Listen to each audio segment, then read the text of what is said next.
Hi friends, मैं आज आपके सामने आया हूँ एक नया विषय लेके।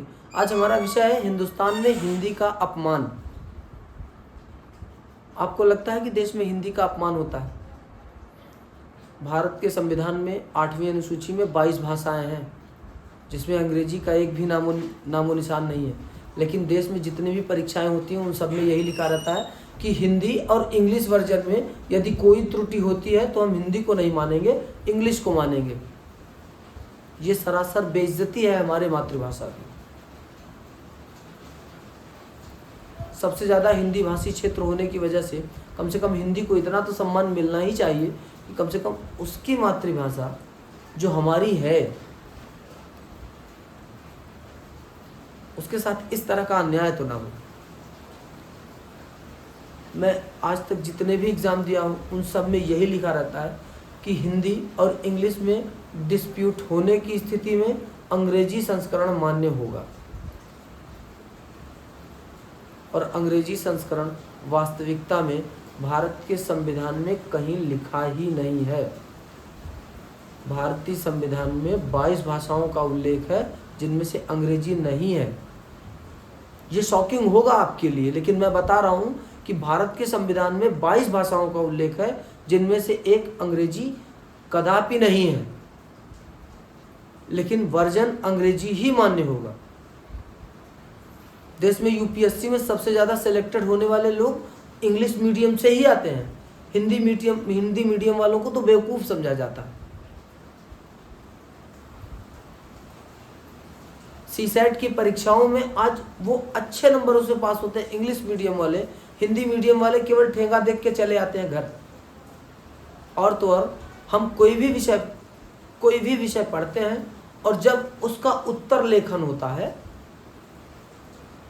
तो यदि हम विदेशी लेखक की बात न लिखें, स्टेटमेंट उसका न लिखें, तो हमारा खुद का टीचर हमें कम नंबर देता है, कम मार्क्स देता है। अगर हमने भारतीय किसी विद्वान का स्टेटमेंट उसमें लिख दिया है तो यकीन मानिए कि कोई बच्चा जो अंग्रेजी स्टूडेंट, उससे कम ही नंबर मुझे मिलेंगे। ये देश में हिंदी के प्रति इस तरह का व्यवहार है और कहीं ना कहीं हमारी मानसिक गुलामी का स्तर है। आज भी मुझे ये लगता है कि हम लोग मानसिक गुलाम हैं। अंग्रेज चले गए, भाषा छोड़ गए, पहनावा छोड़ गए। आप सोचिए कि कभी लोग कहा करते थे, प्रातःकाल उठ के रघुनाथा, माता पिता गुरु नाम ही माथा। आज कोई बच्चा अपने माता पिता को पैर नहीं छूता। मैं उम्मीद के साथ कहता हूँ कि मेरी जनरेशन लास्ट जनरेशन रही होगी जो पर डे स्कूल जाते समय अपने माता पिता के पैर छू के जाते थे। अपने घर से, अपने से जितने भी बड़े लोग थे, जो भी मिल जाते थे, सबके पैर छू के जाते थे। आज के कल्चर में वो चीज़ें नहीं है, इस बात की मैं गारंटी ले सकता हूँ। आज कक्षा 5 में पढ़ने वाला, कक्षा 3 में पढ़ने वाला बच्चा टाई इस तरह से लगा देगा कि आप सोचते रह जाओगे, लेकिन उसे धोती पहनने में तो उसकी पूरी पुश्त बीत जाएगी, वो नहीं पहन पाएगा। मैं खुद नहीं पहन पाऊंगा। जनरेशन का इतना प्रभाव है मेरे ऊपर, मेरे ही ऊपर नहीं, सबके ऊपर। ये कहीं ना कहीं हिंदी सभ्यता का, हिंदी संस्कृति का, हिंदी वेशभूषा का और हिंदी भाषा का अपमान है। मैं कहना नहीं चाहता था, लेकिन आज मुझे कहना पड़ रहा है कि कहीं ना कहीं हम मानसिक गुलाम हैं। हम टाई बांध लेते हैं लेकिन हमें धोती बांधना नहीं आता।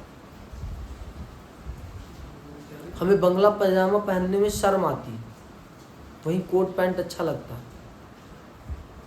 हमारे खादी के कपड़े खराब हो चुके हैं, जीन्स के पैंट काफ़ी अच्छे लगते हैं।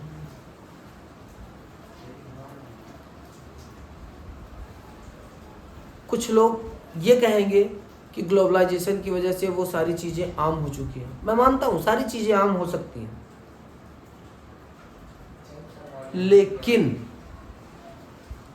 जब भारतीय कूटनीति की बात आती है और कोई व्यक्ति कौटिल्य का नाम लिखकर उनका स्टेटमेंट लिख देता है, तो मैं उम्मीद के साथ कहता हूँ कि एक परीक्षक कम नंबर देता है और वहीं मैकियावेली का नाम लिख देता है तो ज़्यादा नंबर मिल जाता है। जब बातें भारतीय प्रधानमंत्री की होंगी तो कम नंबर मिलेंगे। लेकिन अमेरिका के राष्ट्रपति की बात भारत में की जाएगी तो अच्छे नंबर मिलेंगे। समस्या हमारे मानसिक स्तर पे हो चुकी है, कोई है नहीं हमारे आगे पीछे जो हमें इस बात के लिए फोर्स करता हो कि नहीं आप अंग्रेजी को प्रमोट करो, आप हमारी भाषा को प्रमोट करो, हमारी संस्कृति को प्रमोट करो, हमारे नंगेपन को प्रमोट करो। लेकिन हमने नैतिक जिम्मेदारी उठा ली है उनकी कि अब हमें वो सारी चीज़ें करनी है जो वो करते थे, करते हैं और करते रहेंगे, क्योंकि हमें अपनी सभ्यता, संस्कृति, परंपरा, भाषा, धर्म किसी पे न ही भरोसा है और न ही प्रेम। हमें केवल दूसरों की नकल करनी है। हमारे पास ऐसी आज भी बहुत सी चीज़ें हैं जिन्हें देश को नकल करना चाहिए, पूरे विश्व को नकल करना चाहिए, तभी तो हम विश्व में पहले नंबर पे आएंगे। विश्व गुरु तो हम तभी बनेंगे ना जब हम अपना कुछ खुद का नया लेके आएंगे। लेकिन हमारे पास कुछ नहीं, मानसिक गुलामी है। और जिस दिन मानसिक गुलामी से निकलने का प्रयास करना होगा ना, तो सबसे पहला प्रयास ये होगा कि हिंदी को सबसे ऊपर रखना होगा, अपनी भाषा को, अपनी मातृभाषा को सबसे ऊपर रखना होगा। अंग्रेजी अपने जगह पे सही हो सकती है, लेकिन मुझे लगता है कि उनको केवल जैसे गाड़ियों में 4 चक्के होते हैं वो लगे के लगे रहते हैं, लेकिन एक स्टेपनी होती है जब उसकी आवश्यकता पड़ती है केवल तभी उसका इस्तेमाल किया जाता है, जब ज़रूरत ना हो तो उसका इस्तेमाल न किया जाए। तो कम से कम देश में तो अंग्रेजी का इस्तेमाल न किया जाए, विदेशों में जब किया जाएगा तो फिर देखा जाएगा। उसके लिए वो उनको उतनी चीज़ें तो पढ़ाई जाएंगी हर बच्चे को। ये मेरा विचार है, आपका विचार क्या है मैं जानना चाहूँगा और उम्मीद करता हूँ कि आप मेरे विचारों से सहमत होंगे। अगर कुछ गलती रही हो तो कमेंट बॉक्स में ज़रूर बताएं। धन्यवाद।